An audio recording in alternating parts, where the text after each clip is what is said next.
This episode is brought to you by Shopify.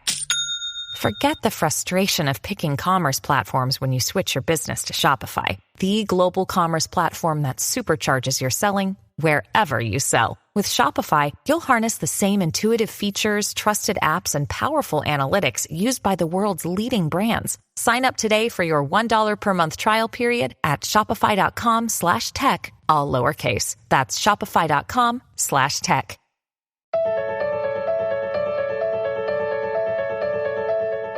Fred Rogers once said, "You can't help but love someone once you've heard their story." I think many people would agree with this statement, but not many have had the courage to live into the tension of these words. Dylan Marron is that exception. For those of you who don't know Dylan, one of the most important things to know is that he receives a lot of hate messages on the internet. A lot of them. He's no stranger to the underbelly of the internet that a lot of us try to forget exists. The long list of nasty YouTube comments, unforgiving Facebook posts, and tweets that we would all cringe to read out loud. We all know and have seen these in our daily social media feeds all too frequently. And now, more than ever, we are no strangers to seeing cruelty all over the web. As a writer, performer, and video maker whose work focuses mainly on social justice issues like race, sexuality, and privilege, Dylan has learned how to take hateful comments to his work online and turn them into productive conversations offline. A complicated and sometimes hilarious navigation of two strangers getting to know each other. In fact, you might have heard about Dylan's new podcast. It's called Conversations with People Who Hate Me, and it is exactly that. It is conversations with people who hate him. I have personally been intrigued and inspired by Dylan's work for a long time now, and because I'm someone who's grappled with this idea of how to respond to the internet hate that I receive, I was just eager to bring him on and learn from his story. I am Brandon Harvey, and this is Sounds Good, the weekly podcast where we have conversations with inspiring people who are rejecting cynicism and using their lives to make an impact. I am really excited about this conversation, so let's just jump straight into it.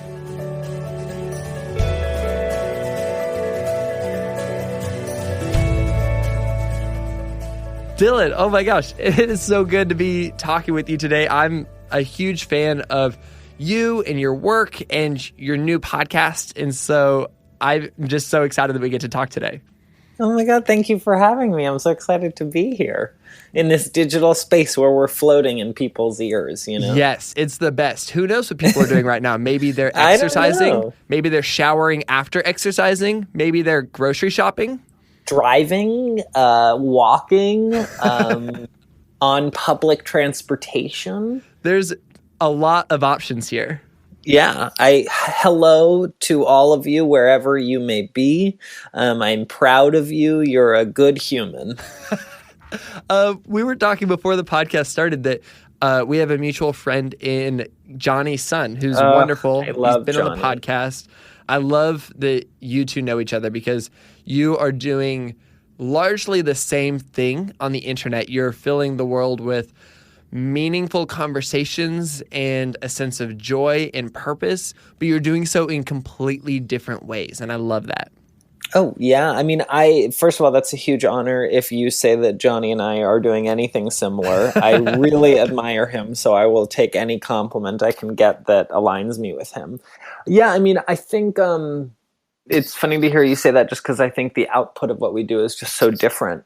But I also think that, like, I had just this, he moderated a speaking gig that I had, and we had this, like, it was just one of the most incredible public speaking engagements I ever had, because you had this person who really was coming at it from this place of understanding.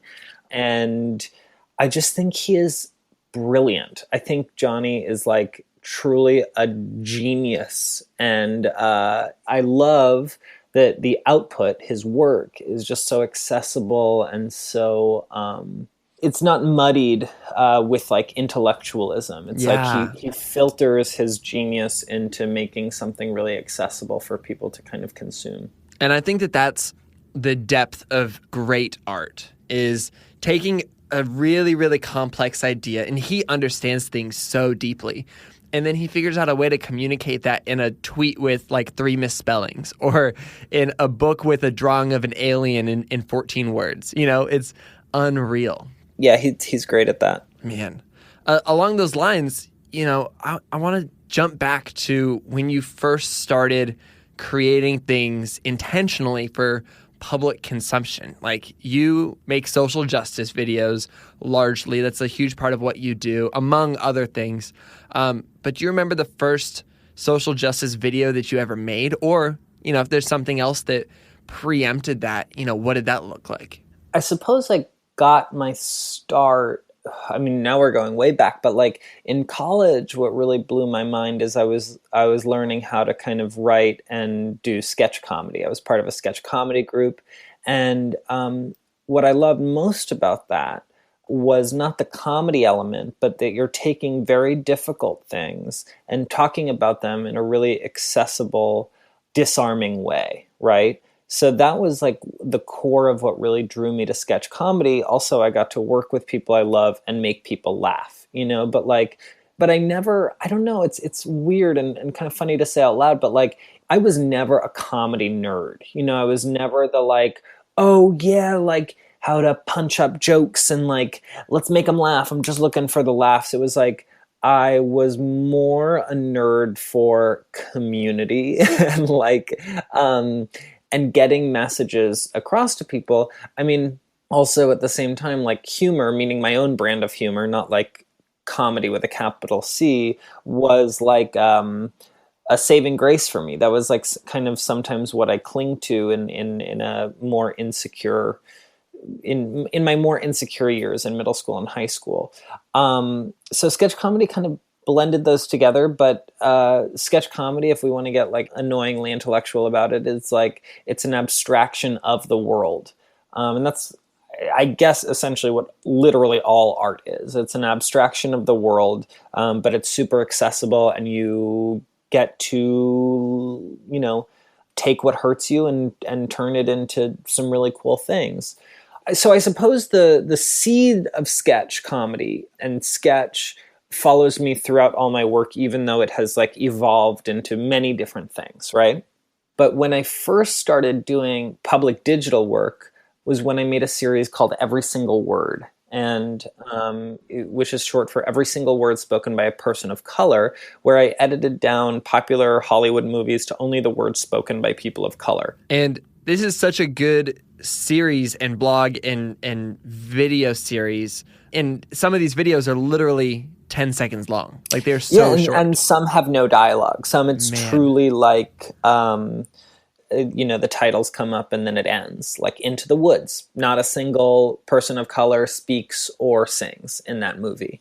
But that grew out of a very painful thing, right? That was like, the fact was that my career felt like it was moving and starting to take off. I was on Welcome to Night Vale. I had just written and directed a play that was nominated for a Drama Desk Award, which is a, you know, respected theater award here in New York City.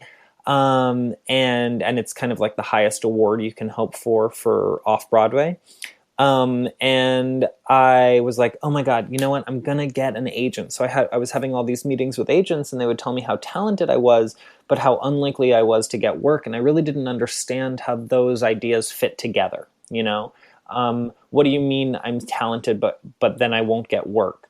And then what I realized was, oh, what they mean is these are agents. They mean no malice by it, but they are beholden to the ebbs and flows of the industry. And in the industry, there is much less on-camera work for people, quote unquote, like me, which means that there are so many more opportunities in the industry going to, you know, straight white people. Now, of course, listeners in this show, the people we referred to earlier on who are somewhere in their magical day might be thinking, that's not true. There are gay people, and that's not true. There are Latino people. But, and you're right, that is true. But it's not fully representational. And the intersections of both of those communities are definitely not represented. And I say this frequently, but like the privilege of white representation in media is nuance. You know, Jason Bateman can have a career alongside Jason Sudeikis, even though they're incredibly like similar on the forefront, because they have the privilege of showing the fact that they are like nuanced people who are different, right? But there's this other thing in media where if there is one other brown person, you're like, well, we've already got our brown person, so no more brown people, right? And it's like, that is what makes you you. Yeah, you don't get to be anything more than that. You don't get the nuance. Right. And or like, oh, well, we already have a queer person, so we have that, experience covered. We Checked don't need off the another. list. Exactly. So that is what you are, right? Like you are beholden to your identities. And I wanted to kind of filter all of this anger, confusion, disappointment into something more accessible. I could have made, a direct-to-camera video rant of me talking about these issues, even pre-written, making them really smart and concise. But it's like, how do you show and not tell? How do you abstract this hurt and pain that you're feeling and put it into something that people can consume? And, the one comment I got so many times about every single word is that people were telling me how hilarious these videos were. Like, they're so funny. It's so funny that you like start a movie Into the Woods, you start hearing the chorus sing Into the Woods, and then boom, it's out, right? It's fun. It is quote unquote funny when you see, I don't know, a movie like Her, Spike Jonze's movie with Joaquin Phoenix, and it's like truly like it's 6 characters and they all mean nothing to the story. It's like the waiter here and the secretary here and the background person here. And when you put these lines together, you're like, these are shells of humans. These aren't even shells of humans. They're like scraps of shells of humans. So when people were telling me like they found it so funny, I was like, that's perfect, because that's how you get in. You get into people's minds by kind of making it accessible. Yeah, and you'd kind of had that experience in the world of sketch comedy because you're able to use it because it's an abstraction. Exactly. So that's why it's so hard to like immediately respond to things you're going through in an abstract way. Whereas like, I think more productive when you're in the middle of something to kind of like put words to your feelings, right? This is what I'm feeling. This is what I'm wrestling with. And this is a hard time I'm going through. And I think it's only as it like begins to move through your body can you begin to abstract that feeling. Wow. That's really thoughtful and interesting. I've never thought of it like that. Yeah. There's one thing I want to add, which is that what happened at the end of college and the reason I moved back to New York City was that I had written a play with a friend of mine, and it was called Ridgefield Middle School Talent Night. And we were getting opportunities to perform it in the city. And again, this like definitely files as comedy, right? People were like, oh my God, it's laugh out loud. I laughed every moment. And we, recently had a run at the UCB here in New York City. And it's great that people call it comedy, but like that doesn't pass through my body as comedy, right? That's like the pain of middle school being manifested in an accessible way. And that took a while too, right? I wrote that in college about, like 8 years after those experiences. So that's the overarching goal in my work, is to be kind of actively turning pain into productivity and specifically accessible messaging, And that's really interesting to think about because, and we're going to get to this in a little bit, but you put so much of these things out into the world and they're deeply meaningful and deeply personal and stemming from personal pain or injustice or things that are just wrong with the world, and you put them out in the world, and especially on the internet, and you've gotten a number of terrible comments, a number of terrible responses to these things. And that's where things get really hard, because it's not just that somebody's attacking a piece of art you made, they're attacking a piece of your story that you put into art.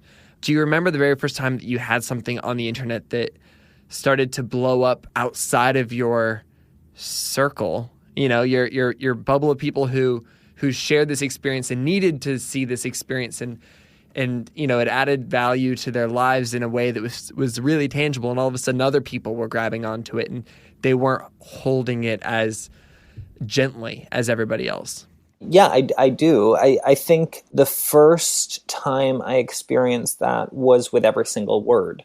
And I was putting all these videos on YouTube and they were really blowing up because they were getting a lot of press coverage. So people would write vicious, like, it almost feels like an explosion of every racist thought they've ever had, you know, underneath these videos. Good news is my face wasn't on it, so they didn't really have a person to direct their anger to, you know? It was just kind of like pushing it out into the ether. I would say the first time I really started to experience this is when I started working for the digital TV channel Seriously TV, and I had my first viral video there was something called a rant against the anti-millennial rant. And basically it was like a response video to this woman who had gotten in her car and recorded herself talking about why millennials, of which she was one, were, you know, such a bad generation and disrespectful and kind of all the very typical things that you know, we all hear about millennials. And I made a response video to her, and over the weekend that just like blew up, right? It like, this was Memorial Day weekend, 2016.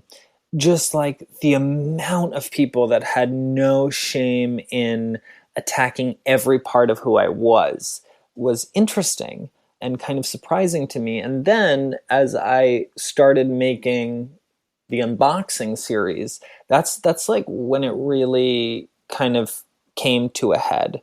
That was a series, and then I guess for your viewers, just to let them know, I made a series, like, you know those YouTube videos where popular YouTubers unbox like the Xbox and Yeah. iPhones and Yeah. So I satirized that by unboxing intangible ideologies as if they were electronic gadgets. Like I've seen a bunch of these. These are so good. Right.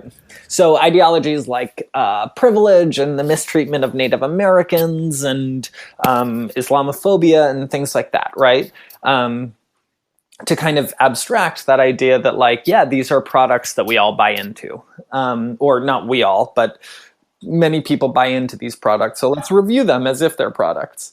Yeah, so I just got a ton of hate for that, especially as it got more and more popular, and every week more and more people were tuning in to watch.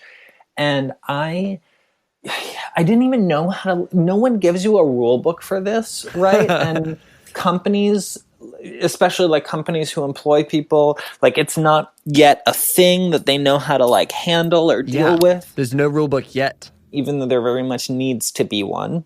But I was just getting like a ton of fan messages, which I just want to be clear that it sounds like all I get is hate messages. A ton of fan messages, but also a significant number of like hate messages. And it wasn't like what I wish online criticism were, which is, I disagree with these points you made, and let's dialogue about it, right? Yeah. That would be like, That would be the cool, dream. I can grow, yeah. Yes. This is like, you are a faggot, you are the most hideous, worst thing I've ever seen in my life, and let me attack every part of your physical appearance to make a point that I disagree with something you said in your video, right? Yeah. And it was a lot. It was a lot to handle. And so I really like, I didn't know what to do. Like, what is the most productive thing to do? Do I respond? Well, there are not even enough hours in the day to respond to all of these messages. Just as, unfortunately, there are definitely not enough hours in the day to respond to all the fan messages. And I feel bad about that because I want to like thank everyone, but I guess it's a fortunate position to be in, but there's not time for that. So it's like, okay, this is a reality that is happening in my inbox, but it's also a reality that's happening in comment sections around the internet, you know? How do I turn this into something else? I do not want to engage in this, like, let me repost this, publicly shame you, and rip you apart for what you said, you know? Just because Whereas I very much understand why people do that. I don't think it's productive. Yeah, right? it doesn't solve the problem. It makes you feel better for sure, and you can't discount that. But maybe it makes you feel better. I'm not really fully sure about that. But it doesn't solve the deeper problem there. Yeah. It doesn't solve the problem.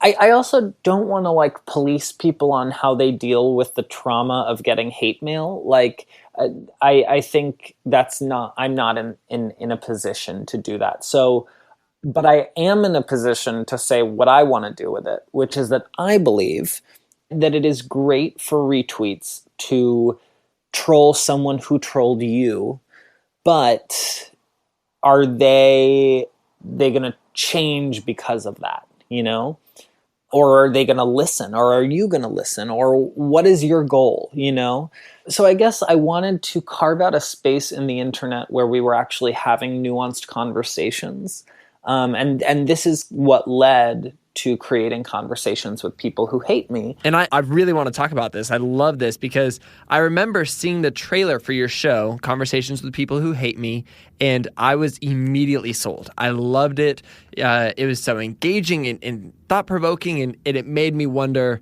what would that be like? And I've been fortunate enough to listen to a few of your episodes that haven't come out yet, and so I'm a little bit ahead, which makes me feel really awesome. And I have been so hooked. It is so good. The conversations you're having are not just interesting and not just, I don't know, it kind of makes me cringe thinking about myself doing that, but they're also, I don't know if the right word is heartwarming, but it's like there's, at least the episodes I've heard so far, there's a sense of connection that happens that I think it's really beautiful. And you specifically talk about this idea of taking hateful comments on the internet and turning them into productive conversations offline. And I love that idea of going from something that is like one-way negativity to productive two-way conversations. And so let's dive into this a little bit further. Before we get into the actual show, I do want to talk about what your strategy with dealing with hateful comments before you even think about having a conversation on your show, what that looks like, because I personally get a good amount of hateful comments. Nowhere near where other people, yourself probably included, get. But, I've got a video going around about me right now it's a wonderful, really kind video made by a really cool production crew about me and some recent projects I've been working on. But it ended up getting, I think it's 8 million views at this point. And the comments are pretty rough. There's, of course, some really amazing comments, but there's some rough ones. And so I, for years, have been just trying to figure out how to find this balance, because generally I try to just not read the comments because they can take up so much space in your head. They naturally just scientifically are going to hold on to so much more real estate that is not even worth letting them in, because then I've got to deal with kicking them out. But when I do, I try to dismiss kind of the negative comments as people that are just outside of my reach. There's nothing I can do about them. But sometimes I try to engage, and I choose to engage. And sometimes it's a really meaningful experience, and sometimes it goes nowhere or things get worse. But so I would love to dive into your strategy when you get comments. The first thing is, do you read the comments when they show up? Great question. I do. Well, I used to. I used to read the comments, and you put it so well. They take up so much real estate in your brain, and it takes so much energy to kick them out. And I just soon realized that I could get 20 messages telling me how much this person loved my work. I just discovered your work. I love it. I'm a teacher. I'm using your videos in my class. What you're doing is inspiring me. I could get 20 of those. And if I get one message that tells me how stupid and awful I am, all of those other messages are wiped away, and I only focus on that one. They're just louder. So I think I had to kind of tune them out and realize okay, that's not it. But at the same time, I didn't only want to be focusing on messages that were like, you're the best, you know? Like, I want that dialogue. I want that discourse. And I guess the way I saw it was I was getting people who ideologically are so opposed to me right into my inbox, right? They were like coming right up to my digital front porch, and they were there. And I felt like, well, I could ignore them and feel much better about it. Or I can see who among these people I feel safe with and try and engage a conversation with them. Yeah, because obviously some of these people are not safe enough that you can respond. You know, No, and I do want to be super clear that I don't pursue people who have threatened physical violence against me, and I don't pursue people who have sent me death threats. That is something they need to work out on their own, and I'm not going to be part of that. You know, you can be very nasty without kind of threatening physical violence or death, right? Like you can say very nasty things about someone, which, you know, many people contend is protected by our First Amendment. And I'm no constitutional expert, but I think unfortunately, you know, that's a claim that they can use because it is, right? Like if they're not threatening physical violence, I'm people who are listening to this, please research this. I'm not the final source. But yeah, that's something that's claimed a lot.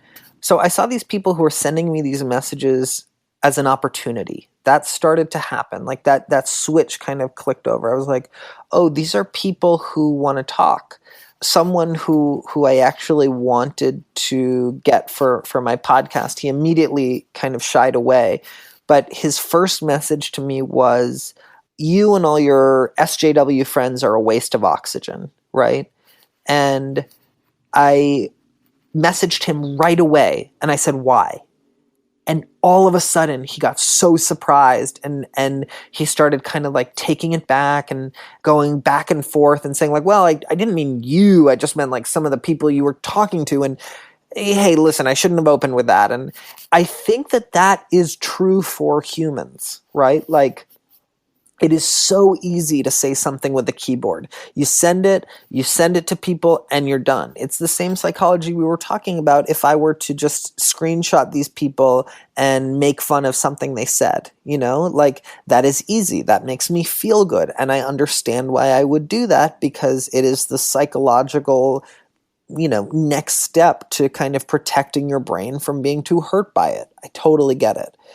When we are engaged in conversation, when we're face to face, when we're even voice to voice, when we're even someone chatting us back, you know, we are so different. And I think we are more like who we actually are, right? We can suspend ownership and we can suspend our ability to back our claims up when we're questioned on them. And we immediately soften, right? We're like, oh, well, maybe I shouldn't have said that, you know? And I don't want to like, I'm so wary that in this podcast, I'm going to be, I like kind of like standing on a holy mountain and being like, and I am the best at this and everyone learn from me. Like it takes one to know one, you know? I know that it's easier to make a barb about someone, than it is to talk to someone about it. And I think I've, you know, kind of been very careful to not do this online, but I do it in person, you know, like when I was younger, like you say things about other people that you would never say to their face. And if they were in the room, you wouldn't say them. And that's like something I'm not proud of, but it's a reality that I can't ignore. The psychology of the internet is the same thing. All of my guests don't think that I would read or see what they wrote about me. Yeah, there's a real human on the other side of that interaction. Exactly. So like, I just feel like it's so interesting to take these very funny ends to the conversation and then turn it into a conversation. People are kind of taken aback by it. Yeah, let's talk about this. So when you start each conversation, what are you trying to do and what are you not trying to do? I know that you said that this is not a debate. You're not trying to like win an argument and you're also not trying to shut people down. You know, what else are you being intentional about doing and not doing? So the intention is simply to start a conversation, right? And that conversation starts with me asking, why did you send that? That is basically like, all right, once you plant the seed, where does it grow? Where does the conversation go? How does it evolve? My goal, I would be very misguided if I thought in 30 minutes, or in however long I talk to these people, if in the course of the conversation I am going to radically undo decades of their thinking about the world, I'm flattering myself and I am ignoring the reality of what time is, But if I just say like, all right, I just want to hear their story. I want to hear why they think this and I want to hear why they sent it. And if they're down, I want to tell them about me and why I think the way I do. I don't think when I hang up the phone, they have different beliefs. I do think when they hang up the phone, they're like, oh, a human read what I wrote just now, a human read what I wrote and I didn't think they were going to read it. But I don't mean to say that I'm like, I am mightier and I am educating them. No, it's like I'm a person too, and I'm just like a person who makes videos on the internet, and I'm a writer, performer, and I share my beliefs through my work. So people, have feelings about that. So, and what I don't want it to be is I don't want it to be a debate. I don't want it to be a shutting down. I don't want it to be a space where they feel unsafe or they feel that they're being misrepresented. I work very painstakingly hard to make sure that first they know that I'm not going to set them up in a trap. And many people who I pursued for this podcast, many were immediately interested. And then a few days later told me, actually, I've thought about it and I think this is an elaborate setup and you're going to trap me. And sometimes they would block me before I had the ability to be like, hey, do you want to just wait to hear the first episode so I can prove to you that that's not what this is? Yeah. How do you communicate that when you first reach out to somebody? How do you even like pitch the idea? It's so hard. I mean, I just tell them, especially before the podcast started, like, hey, I'm starting an interview series where I speak with people who wrote me messages like these. Would you be interested in being part of it? I'm so thankful that the podcast is out now because I have to do so much less of the work of convincing them that this is not a trap, But what I always offered them is like I said, well, we can have an off the record phone call for before, and we can talk as long as you want. I can be on the phone for 4 hours with you and you can kind of ask me over and over again why I'm doing this project, why we're talking, so you can hear in my voice that I'm not like setting you up, right?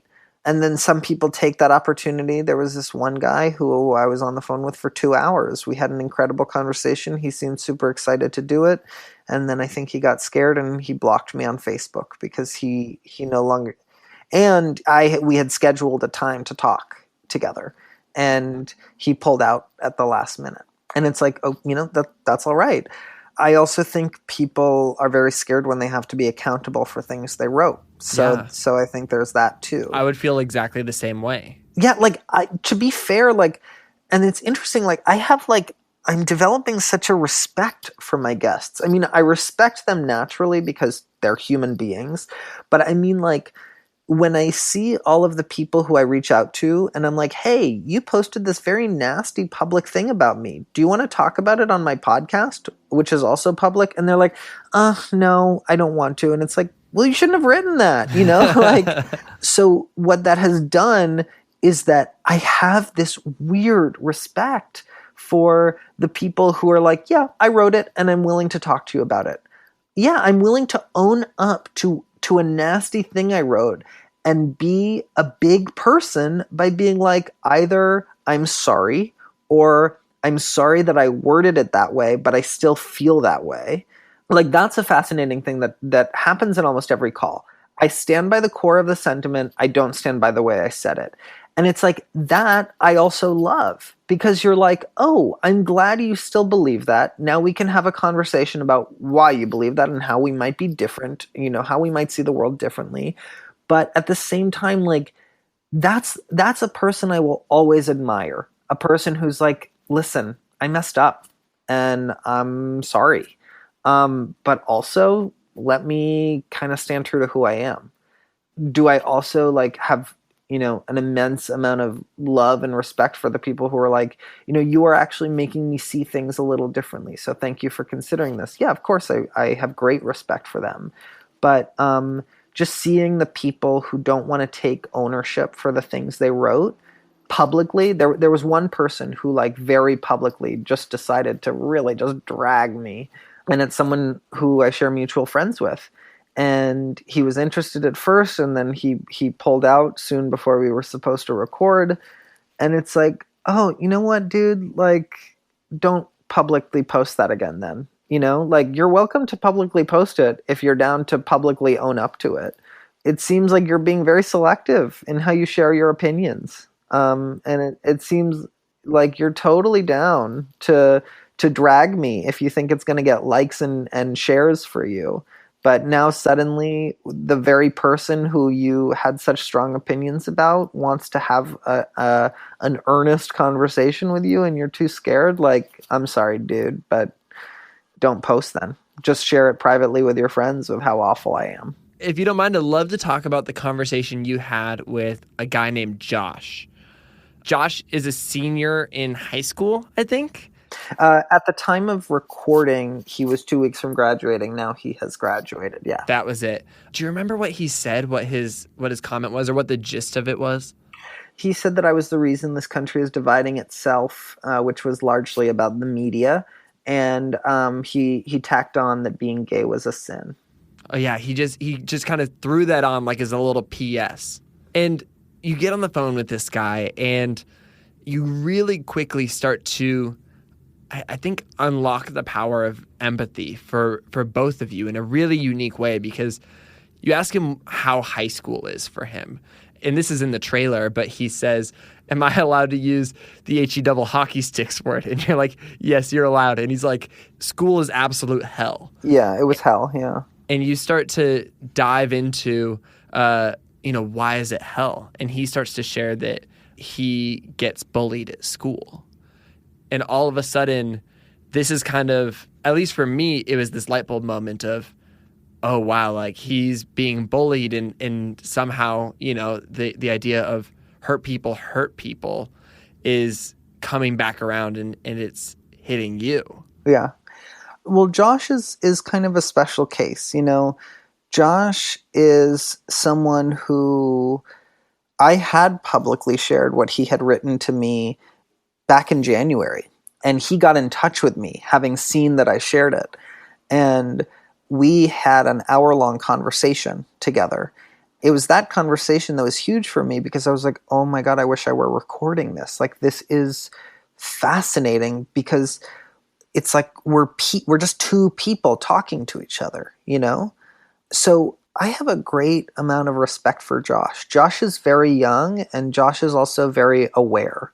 Josh is, like all of us, a product of the influences in his life. I mean, that's like the most obvious thing to say about all humans. We are all the product of our influences, right? But Josh is a good guy. Yeah, he wrote something not nice to me, but I'm much more concerned with how he talks to me about what he wrote than literally a choice he made in 20 seconds one day, So I think he's a really good guy. And I really value the conversation we had together. He's in high school, he's 18, so he's an adult. So we were able to get his consent to record. But a conversation like the one I had with Josh is like the reason I'm doing this show. Does Josh now suddenly agree with everything that I believe in? No, but that's not the goal. The goal is that I got to talk to Josh and Josh got to talk to me, and we got to talk to each other, and I got to hear where he's from and how where he's from influences who he is. That's fascinating. That's a really cool thing. A lot of this podcast is inspired by that Mr. Rogers quote, "You can't help but love someone once you hear their story." And I feel like that's true. And I love that you could have just dismissed his comments and thought this is a terrible human being. You know, like why would a good human being write this thing? And when you're able to recognize for yourself, and this is where things get so crazy, because it's like you were the person who was hurt by him leaving the comment, and he didn't recognize that there was a human on the other side of the keyboard. But there's something powerful about the fact that you got the opportunity to recognize that there was a human on the other side of that. And Josh has said some things that are hurtful and hateful, but he's still a human being. And you might even be able to hang out with him and have a good time. And I think that's what's powerful about your show, is it's so connective. And it would be amazing if we could all live into this ourselves. It feels like the time that we're living in right now, we're all a little bit accidentally and intentionally retreating into our own little echo chambers surrounded by people who only agree with us. And in a time like that, like, why do you think that conversations like these are so important? And are you hopeful that by having conversations like these, things can change? Or is it smaller than that, more nuanced than that? This podcast and these conversations are only the beginning.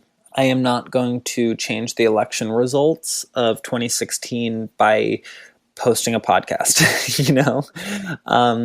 I am also not going to change the very real and fraught racial dynamics that are happening in this country. I'm not going to undo systemic racism. I am not going to undo institutional sexism. Misogyny is still here, no matter how much of a nuanced conversation I have with someone who thinks misogyny doesn't exist. We need to begin having these conversations because we need to begin listening to each other, even the people who we are so at odds with. And I also want to be clear that this is not me demanding that everyone go and have this conversation. I have the privilege of having this conversation because of my platform. If I were in high school and I were being cyberbullied as I was, I would not do this project, right? Like, that was a very different time for me. I would not feel safe to be like, oh, okay, I'll just have a conversation with someone and it won't go anywhere. Okay, fuck, that's terrifying. I am not braver than anyone else for doing this. I am not better than anyone else for doing this. I'm just the one who's doing it. And I also, just to be clear, I don't think I'm the only one who is having difficult conversations. I'm the one who's doing it on, as a show. And my goal is to grow this show so that it's beyond just me, but that I'm including other voices in it. I really believe that we got to this political point in history by millions of people ending conversations with, well, I don't want to get political, right? Because we are so averse to having difficult conversations about politics. We're like, oh, well, let's just keep it nice and fun and let's not get into politics. And it's like, yeah, but that's what got us here, right? What got us here is actually we don't know how to talk to people who have any kind of different views than us. And we do, and what we call those kinds of conversations are debates. And it's like, well, this is a kind of radical idea. What if we don't debate? And also, what if that doesn't mean that you're agreeing with them? Like, I'm trying to kind of do a lot with this podcast, but that's the core of what I'm trying to do. I think that's really beautiful. How are you doing emotionally in the midst of all of these sometimes intense and personal conversations? Is it healthy or is it unhealthy and you've got to, seek health in other ways? What does that even look like? I can't imagine. Okay, so a lot of people have asked me if I'm practicing self-care, and I sort of bristle at that because I'm like, oh yeah, self-care, that's for the people who are doing the hard work and who really need self-care. That's not for me. And then I'm like, oh, well, why do I have an anxiety attack hours after all of these conversations, right? And I don't want to suggest I have an anxiety attack because of my guests. What I'm saying is that the conversation itself is the least stressful part. I have them on the phone and it's a human talking to a human. I truly enjoy that part, right? The anxiety-inducing part of it, the overwhelming part is everything outside of it. Are these people impulsively agreeing to be on this show and can I take the time to explain to them, like, I don't want, like, the internet is a place where a lot of people will have opinions about you, even if it's just your voice. I take big efforts to make sure that they are as anonymous as they want to be. They can blur, up to distorting their voice, right? They can distort their voice if they want. They can choose a name that isn't their name. And they can talk to me on the phone as long as they want before, to make sure that I'm for real about this. I want to respect my guests, but I also want to respect the issues I'm talking about. If I'm talking about something like Black Lives Matter, a movement to which I am an ally, am I saying it right? Am I affirming that I'm not a Black person? I'm speaking as an ally. I'm only speaking as me. I cannot speak for a movement. This is, I'm walking that tightrope of, I don't want to give a platform to hate, but I know I want to broadcast these difficult conversations. Yeah, it's like, that is kind of what, like, is making me not sleep. It's a lot of weight on your shoulders. Exactly. I mean, I'm working with a really amazing team. Welcome to Night Vale is producing this, and they have been very supportive, but part of being very supportive is being like, we totally trust you, make what you want out of this. I'm working with an amazing executive producer. Her name is Christy Gressman, and she has been just a godsend in terms of, dealing with all of the other complicated things that come with making a podcast that well. But there's just so much to think about. So I definitely think that when this season is over, I'm going to take a nice long break and kind of lie in bed and stare at the ceiling for days, weeks, months. But it's a challenge.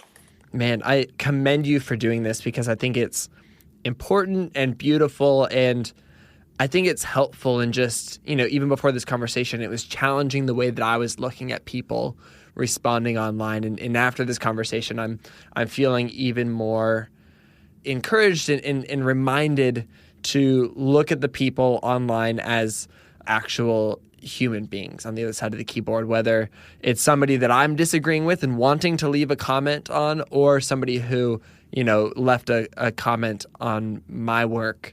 And so as we leave this conversation, as we wrap up, I want to ask, in this time that feels divisive, how can people create a sense of empathy and connection and break down this stigma of the other? Whether they've got 1 million followers or whether they're just, going home for the holidays to visit their family.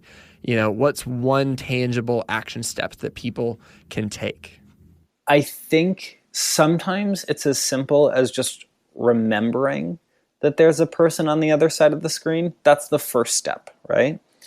But the second step, if you want to kind of try this at home, is, I would say, sit down with someone and agree that you will both acknowledge that the other person is a human, right? Just that, human, just human, right?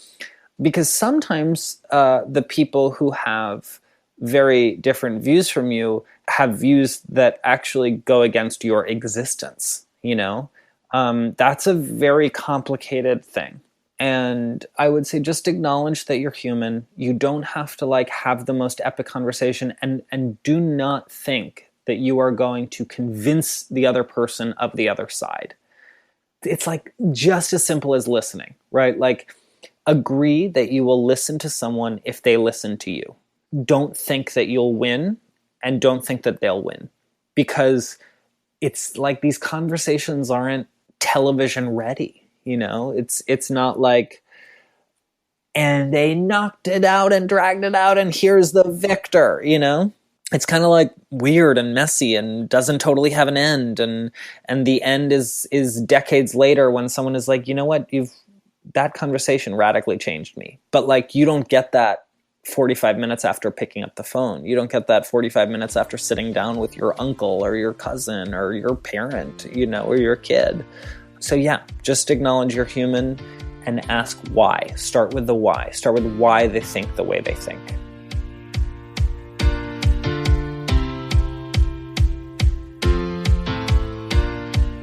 Wow, I hope that you are feeling what I'm feeling right now. Inspired to have hard conversations with people who think differently than I do. I just love this idea that Dylan is so passionate about, taking hateful conversations online and turning them into productive conversations offline. I feel we could all benefit from taking something that is so negative and turning it into a healthy two-way conversation. For me, Dylan's conversation emphasizes the very real hurt that hurt people. It also reminds me that it doesn't have to stay there. Hurt and pain can turn into productivity, perhaps even more so with tools like empathy, connection, and even comedy. We all know that it's hard and can be wildly painful. But when you look at the way that Dylan is seeing the hate we see in the world as an opportunity to grow, you can't help but try to do the same. If you're curious about Dylan's work or resonated with his story, you should absolutely follow him on Twitter and Instagram. But most importantly, you have to check out his podcast, Conversations with People Who Hate Me, that is already a few episodes deep. I have not done my job effectively today. If you're not convinced that this is something you need to subscribe to immediately on Apple Podcasts once you finish this episode today. It's seriously so good. If you're new to our show, Sounds Good, we would love for you to stick around. You'd also totally love my conversations with Leah Nobel, she's a musician, and Frank Warren, the creator of Post Secret, one of the most popular blogs ever created. Both of their work revolves largely around the ideas of empathy, and I think that if you liked this episode, you'll really connect with these ones as well. This podcast is created by me, Brandon Harvey, as a part of Good, Good, Good. We're a community that believes in the power of celebrating good news and becoming good news. And you can find lots more hopeful stories that we share on social media by following us everywhere at Good, Good, Good Co.